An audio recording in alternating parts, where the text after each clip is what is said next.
தீச்சுடர் உறவுகளுக்கு இனிய வணக்கம். நான் உங்கள் ஜெயமூர்த்தி. இப்போ அதிகபட்சம் பார்த்தீங்கன்னா சாலை விபத்து, இது ஒரு விழிப்புணர்வு வீடியோ. தயவுசெய்து ஸ்கிப் பண்ணாமல் பாருங்கள், தள்ளி விடாதீங்க, சரிங்களா? சாலை விபத்து அதிகபட்சமாக நடக்கிறதுக்கு மூணு காரணம் தான். அதில் எந்த ஒரு மாற்றமும் இல்லை. 3 காரணத்தை தவிர்த்துட்டோம் அப்படின்னா 99% சாலை விபத்துக்களை கண்டிப்பாக தவிர்த்திடலாங்கிறது என்னோட நம்பிக்கை. இந்த 3 விபத்துக்கு உண்டான ஒரே அந்த காரணங்கள் என்னன்னு கேட்டிங்கன்னா, அந்த 3 காரணங்கள் வெரி சிம்பிள். ஒரு மனிதன் அதை உணர்த்திட்டான் அப்படின்னா விபத்துக்களை கண்டிப்பாக குறைச்சிடலாம். முதல் விஷயம் என்னன்னா அவசரம்.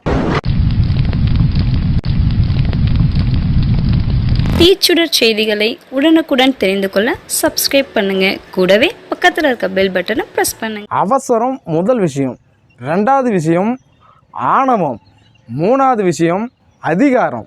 இந்த 3 விஷயத்தை ஒரு மனுஷன் கடைப்பிடிச்சான்னாவே கண்டிப்பாக சாலை விபத்துக்களை முழுக்க குறையும். அவசரம். இப்போ நம்ம ஒரு இடத்துக்கு சுமார் ஒரு 10 மணிக்கு கிளம்புறோன்னு வச்சு, இப்போ 10 மணிக்கு ஸ்பாட்டில் இருக்கணும். ஆனால் நாம் செய்கிற முதல் முட்டாள்தனம் என்ன தெரியுங்களா? 9:45க்கு தான் வீட்டிலே கிளம்புவோம். ஏன் அதை முன்னங்கே நம்ம ஒரு சின்ன ஒரு குறிக்கோள் போட்டு விட்டுட்டு முன்னங்கே போனால் பிரச்சனை இல்லை. நம்ம அந்த 10 நிமிஷம் இருக்கிறதுக்குள்ளே நம்ம போய் ஆகணும், இதை சொல்லுவாங்க அப்படிங்கிற ஒரு நம்பிக்கையில் வேகமாக போகிறது. வண்டியில் போகும்போது வேகமாக போகிறாங்களா, அந்த 10 நிமிஷத்தில் அந்த ஸ்பாட்டை போயிட்டு நோக்கி போயிடணும் அப்படிங்கிற குறிக்கோளில் தான் நம்ம போய்கிட்டு இருப்போம். அந்த மைண்டு அதிலே தான் இருக்குது. 10 நிமிஷம், 8 நிமிஷம், 7 நிமிஷம் இதே தான் போய்கிட்டு இருக்கோம். ஆனால் அதுவே ஒரு 10 நிமிஷம் முன்னே நம்ம கிளம்பியிருந்தோன்னா, அந்த அவசரத்தில் போகிறோம் பார்த்தீங்களா, அவசரத்தில் போகும்போது ஒன்றும் புரியாது. அவனோட மைண்டு ஃபுல்லாகவே 10 மணிக்குள்ள அந்த ஸ்பாட்டில் நம்ம இருக்கணும், அப்படி இல்லைன்னா ஏதோ சொல்லுவாங்களோ திட்டுவாங்களோ அப்படின்ற மாதிரி ஒரு கான்செப்ட்டுக்கு கொண்டு நிறுத்துறோம். அப்படி இப்போ வேகம் போகும்போது அந்த 10 மணிக்குள்ள போகும்போது ஏதோ ஒரு விபத்து. விபத்துங்கிறது ஒரே ஒரு செகண்டில் ஆகிற ஒரு விஷயந்தான் விபத்து. யார் கையிலையும் கிடையாது. ஒரு செகண்டு அதை பொறுமையாக கடைப்பிடிச்சா அந்த விபத்தை நேரிடுறதுக்கு வாய்ப்பு இல்லை.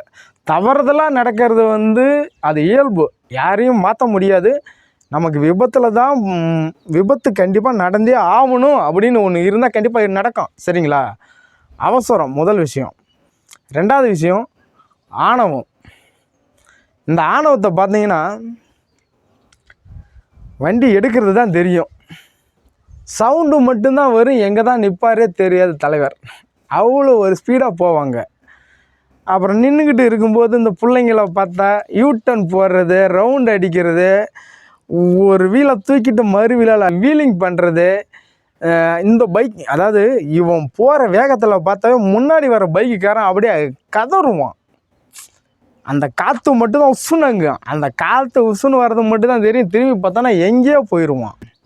இவன் போகிற வேகம் இவனோட ஆணவத்துக்காக அவன் போய்கிட்டு இருக்கிறான். முன்னாடி பார்த்தோன்னா ஒரு ஃபேமிலியோட ஒரு குழந்தைய வச்சுக்கிட்டு குடும்பத்தோட ஒரு நல்ல விஷயத்துக்கோ மற்ற எதுக்கோ ஒரு குடும்பம் வந்துக்கிட்டு இருக்குது அப்படின்னா இவன் போட்டு தவறுதெல்லாம் அங்கே தட்டும்போது அவங்க போக வேண்டிய சூழ்நிலை கெடுது. அது அந்த குடும்பத்தையே சார்ந்து அப்படியே ஒரு மாதிரியாக போயிட்டுருக்கு இல்லைங்களா? அப்படி போகும்போது இவன் போயிட்டு முன்னாடி வர வண்டியில் இடிக்கும்போது அந்த குடும்பம் ஒரு நல்ல விஷயத்துக்கு போனாவோ, ஒரு தங்கச்சிக்கு அண்ணனாவோ, ஒரு குடும்பத்துக்கு குடும்ப தலைவராகவோ, முன்னாடி உட்காந்து வர வச்சுக்கிட்டு இருக்கிற ஒரு குழந்தையாக இருக்க, தவம் இருந்து பெற்ற ஒரு குழந்தையாக கூட இருக்கலாம், சரிங்களா?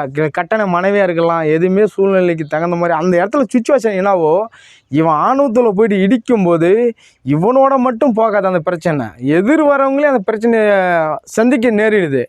அவங்களுடைய வாழ்வாதாரம் முழுக்க பாதிக்கப்படுது.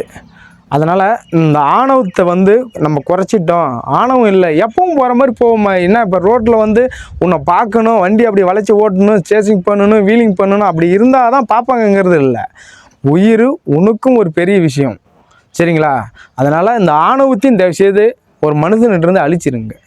அதாவது அவசரத்தை அழித்தாலும், ஆணவத்தை அழித்தாலும், அதிகாரத்தை அழித்தாலும் சாலை விபத்து குறையும். அடுத்தது அதிகாரம். என்னோட திமிர், என்கிட்ட பணம் காசு இருக்குது, எனக்கு பேக்ரவுண்டு இருக்குது, ஆல் சப்போர்ட்.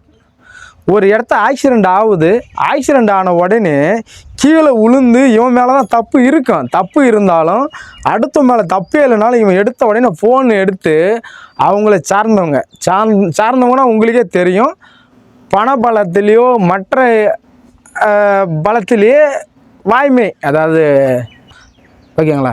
அதிகார பலத்திலேயே இருக்கிறவங்களுக்கு உடனே ஃபோன் பண்ணும். அப்படி ஃபோன் பண்ணி மாமா இதேமாரி ஆச்சு, மச்சான் இதேமாரி ஆச்சு, அண்ணா இதேமாரி ஆச்சு. அவர் வந்து ஸ்பாட்டில் இருக்க மாட்டார். என்ன நடந்தது, யாருக்கு அடி, யார் மேலே தவறுங்கிறத கேட்கவே மாட்டாங்க.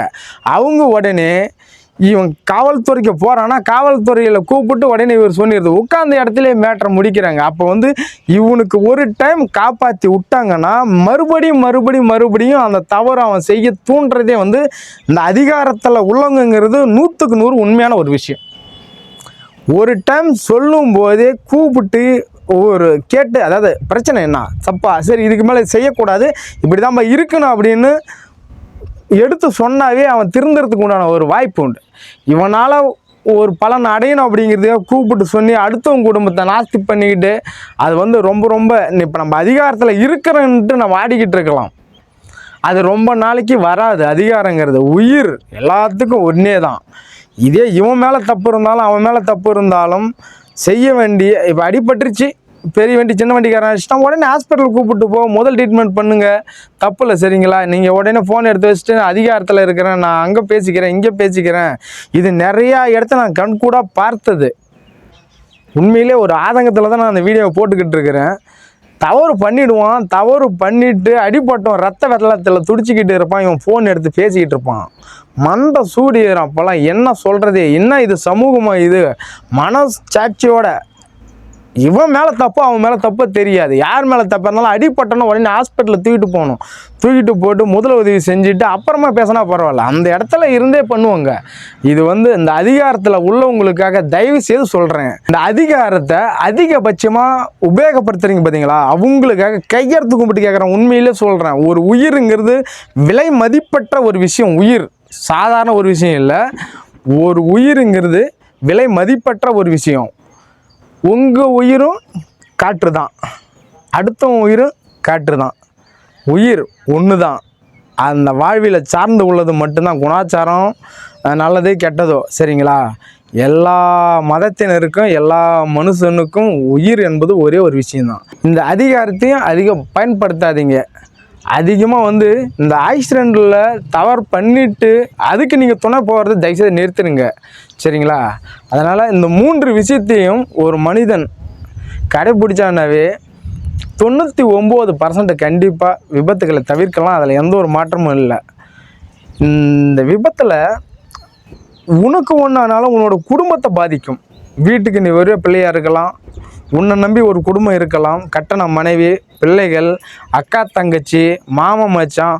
ஒரு மனிதனுக்கு உறவு என்பது பெரிய ஒரு மரத்தோட வேராக நீ இருந்துட்டு கிளைகளாகவும் இலைகளாகவும் உன்னை சார்ந்து நிறையா குடும்பங்கள் இருக்கும், நிறையா உன்னோட எதிர்பார்ப்பு இருக்கும். உன்னை படிக்க வச்சிருப்பாங்க அப்பா அம்மா, உன்னை ஒரு லெவலில் பார்க்கணுன்ட்டு எல்லா ஆசைகளும் இருக்கும்.